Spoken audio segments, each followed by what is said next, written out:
Malapit na naman ang undas.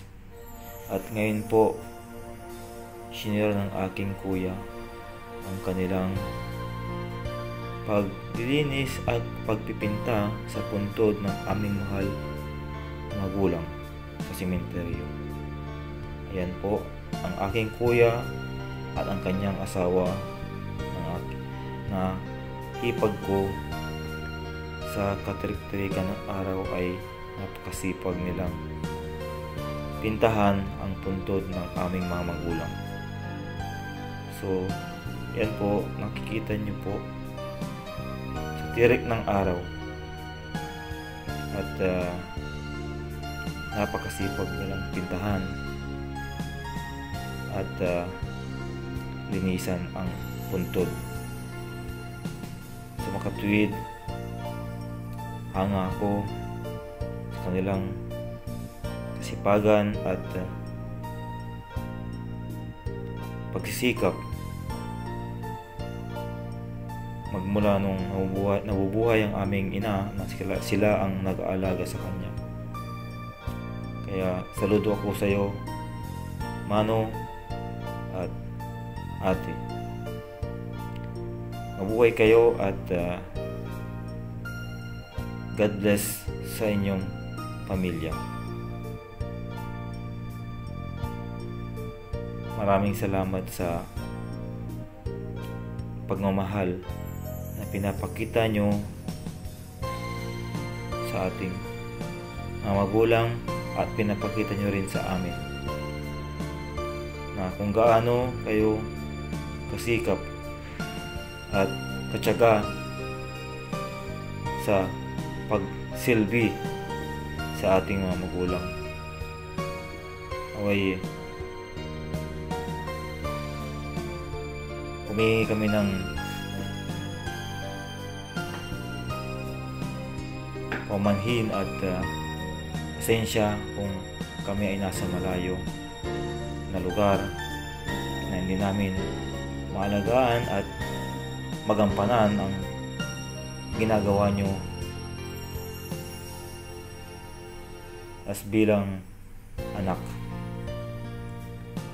At nagpapasalamat din ako sa inyong pagtiyaga at pagmamahal sa ating mga magulang. Ayan, munting alaala na naiwan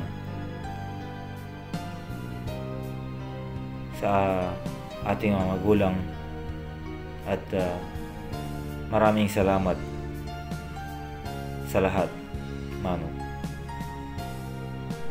Naway patnubayan at gabayan kayo ng Panginoong Diyos at maging malusog ang inyong pangatawan araw-araw. Ganun pa man, lagi kaming nanalangin sa atin, sa inyo, na maging maayos at malusog ang ating pangatawan palagi. Ayan, salamat, Mano, sa pagmamahal at pag-aaruga sa ating magulang na hindi namin magampanan ang responsibilidad bilang anak dahil magkalayo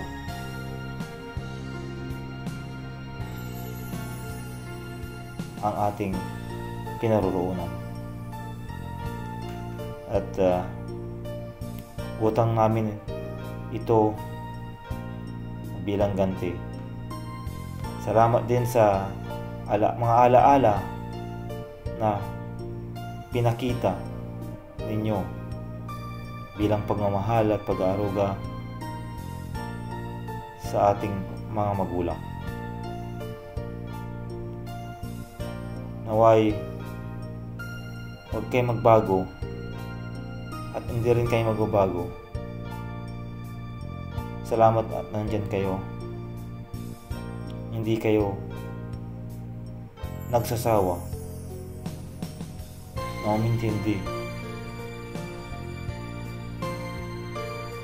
at lubos kami nagpapasalamat.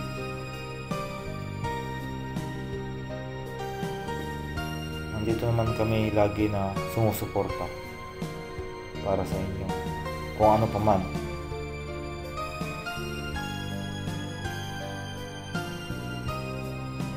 Ayun nga no, ulit, maraming salamat sa lahat na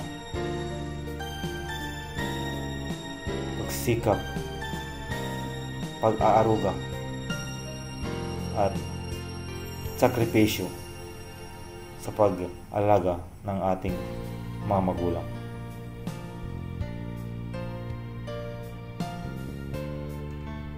Ayan, wala akong masabi. Saludo ako sa inyo. At ginawa nyo ang karapat-dapat bilang sukli sa atin mga magulang. Hindi namin ito makakalimutan ang inyong mga sakripisyo habang buhay. At nakaukit ito sa aming mga utak, yung mga ginawa.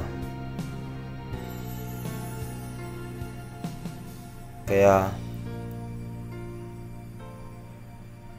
lubos na kami nagpapasalamat bilang kapatid at sa lahat na pag-unawa at sakripisyo sa ating magulang. Kaya